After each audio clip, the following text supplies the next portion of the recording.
Welcome to Pastor's Chat today. Well, we're looking at Psalm 77. Remember, this is a psalm of Asaph and probably written during the time of Jeremiah the prophet.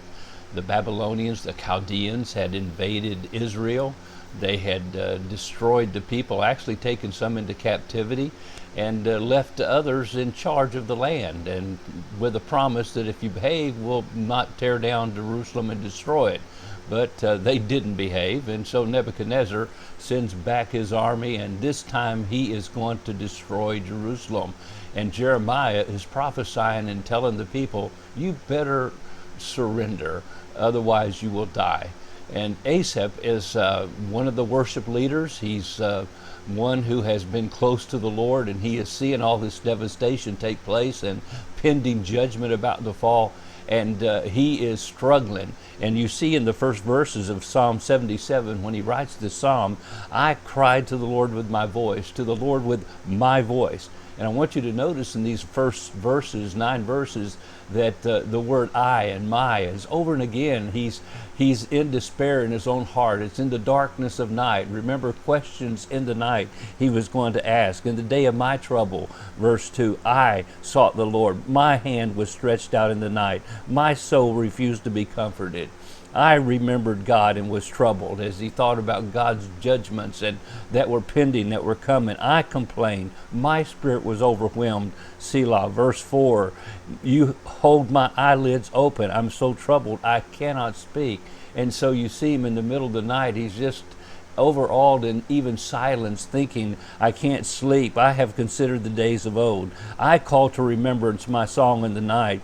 I remember what it used to be like when I went to the temple and sang in the house of God, even in the night.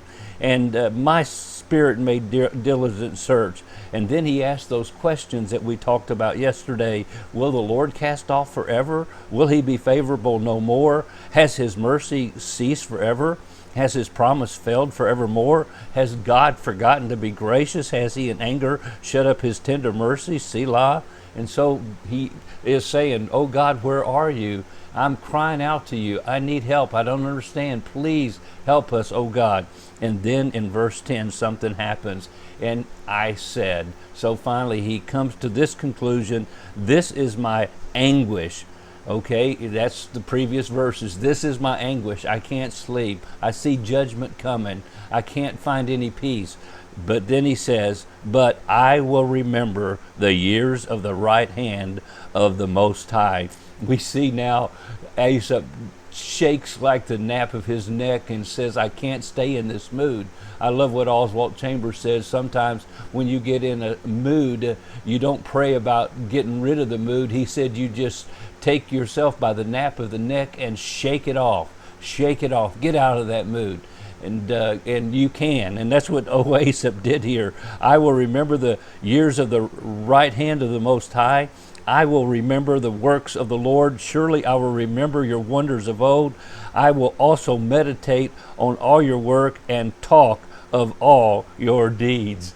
And so he says, I'm going to do something about the way I'm thinking. This stinking thinking has to go, and I'm going to think about who God is, the right hand of God, the powerful right hand of God.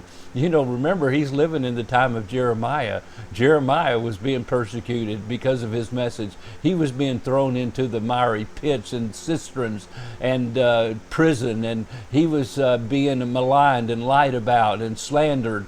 And Jeremiah got discouraged, the prophet, and said, I'm not going to speak any more in his name. In Jeremiah 20, verse 9, he says, I give up, I quit.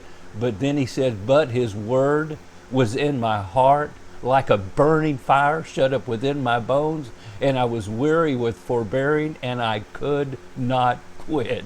Well, what happened to Jeremiah when he got totally discouraged and dismayed about the situation? He said, I'm going to quit. But then he said, nope. He said, the word of God is burning in my heart. My friend, one of your best defenses against bad attitudes and terrible and difficult crises times is the word of God burning in your heart. And the only way it'll burn in your heart is to meditate on it and get it in your heart. Integrate it into your very thinking and your life.